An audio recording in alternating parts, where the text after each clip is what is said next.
Hi, it's Christina with the Sisyphean Journal. We don't have an anniversary today, so I am going to jump into more of the discussion with Tim Poole, Kristen Hawkins, and that pastor whose name eludes me. Let's pull him up here. So why What then? is this dude's name?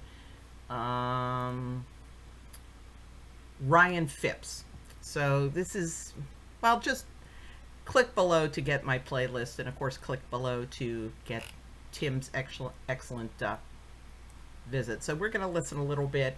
The heading of this particular thing is Exceptions for Legal Abortions Makes No Sense. So let's hear what they have to say. So why then have an exception in law for rape and incest? There's an exception. This is where it's tough for me to wrap my head around philosophically. There's an exception that is made in certain cases, but also the statement that to terminate a pregnancy is universally wrong. And No, to terminate a pregnancy is not universally wrong. Emergency C-section, inducing labor, or the pregnancy terminating all on its own. I hate those weasel words when the whole point of the abortion isn't the end of the pregnancy, it's the death of the uterine entity. I hate it when they weasel like that. so those two things cannot sit with one another in any type of system that can be legislated. The thing that is very interesting to me is that the things I believe do not require you to behave a certain way, but the things that you believe require me to behave a certain way to live in a civilized society. I don't think that's probably generally true. I think he is probably opposed to arson, child molestation, driving drunk. There's probably a lot of things where he believes there should be limits placed on other people's behavior. There's something about that is when I have to choose what you want me to choose in order to partake of the benefits Sure. of this system, that's not freedom. Well, I'm We're- not telling you have to eat chocolate ice cream because I love chocolate ice cream or a certain food. We're I'm not asking talking you about not to chocolate ice kill cream. We're a talking human about being. what you. You live in this society where we Yes. all generally agree that murder, that the intentional killing of a human being is wrong, and there are strict punishments for that. That's one of the things we all that's a societal contract that we have. But we aren't Abortion is talking the about the intentional same thing. killing of a human being. You've just taken someone who has been out of the womb for years with another person who's out of the womb for years. So it depends on their murdering age. another person. So this goes back. This is the whole fundamental debate: is what is inside of the womb a person? Does that human being in the womb have rights? Because what you just made was an ageist argument. Well, the person who's being murdered in Bethesda, Maryland, or Washington D.C. has more value because they're out of the womb, their location. They don't and they're have more older. value, they have more agency. He just said that you shouldn't be allowed to say you don't kill them when they're in utero. That sounds like a value judgment. There's a difference there. But I don't think agency is a prerequisite for rights under the Constitution. No, it's And that's whether or like the not they're a secular person. argument. Correct. Ooh, I love Tim. But let's bring this back to what it is. If we have a government overseeing this country that follows everything that you're saying, it is a government that continues to tell people how they ought to choose, and if they don't choose, that is backed up by force. Yeah. Do you want to burn a building down? They're gonna back up that you are not allowed to choose to burn that building down. You are not allowed to choose to rape. You are not allowed to choose to molest children. You are not allowed to choose to drive drunk. There are a lot of things you're not allowed to choose. Why is it that only with abortion do they get upset?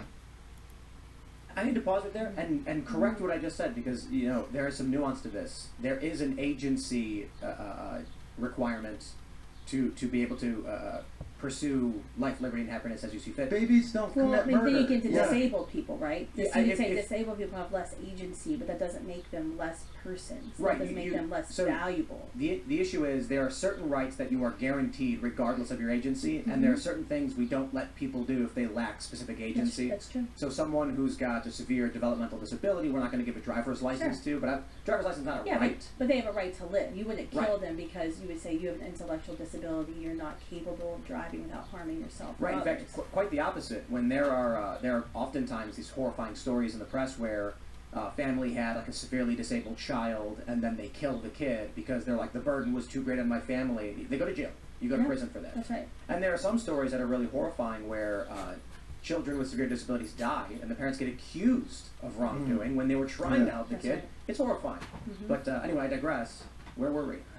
Well, I mean, I think the question is, do you think that we shouldn't have any laws against killing human persons? Is that what you're saying? Because am I imposing my morality on you, saying we should have a law that says you can't kill other persons who are innocent? Well, I think it's obvious no one is going to agree with murder. But the question then is, when does murder Well, protection why? kick Maybe in? I don't really like this certain person. Maybe this person is mean to me and has triggered me and has Well, threatened the life of my family. But When this is the point, though. I don't think you're going to get Ryan to say murder is good. My question is, is the point of birth the point, or a cutting of the umbilical cord, the point at which you can now no longer murder, or end the life of the human? Is that? Oh, I like that he was specific when you cut the umbilical cord, because Mr. Pastor was kind of fuzzy about that.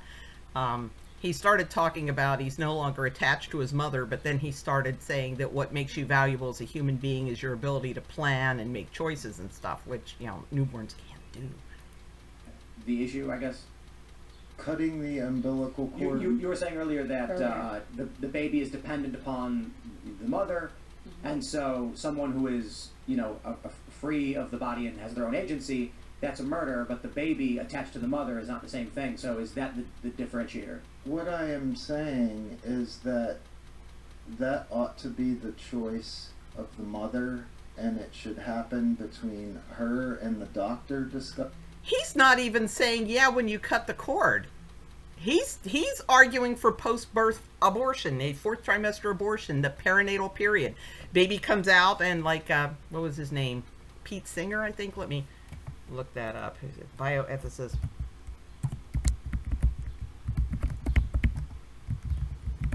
Is Pete Singer or Pete Sanger? Pete Singer, moral philosopher. So it's Pete Singer, who kind of wanted there to be a 30-day return policy on babies.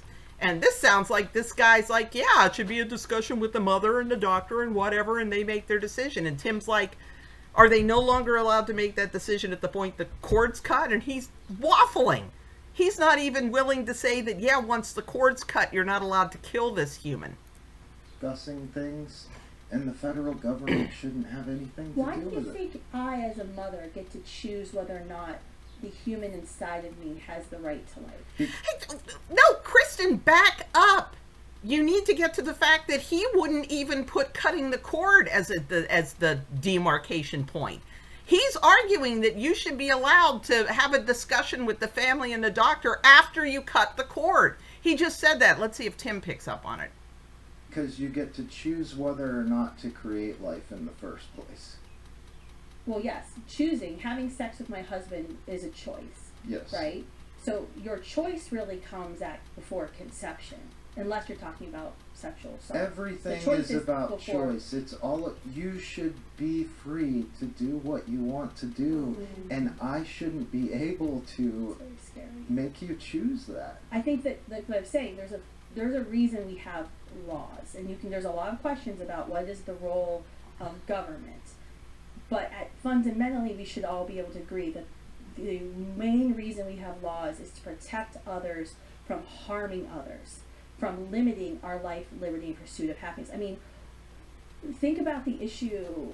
I mean, it's not lost on me that we're a few miles from Harper's Ferry, where John Brown's raid was, right? Oh, yeah. It's one of my favorite places to take my children. And his raid HQ is up the street. That's right. You can actually go to his farmhouse. Well, I might actually do that on the way out. 10 minutes Think about the issue of slavery.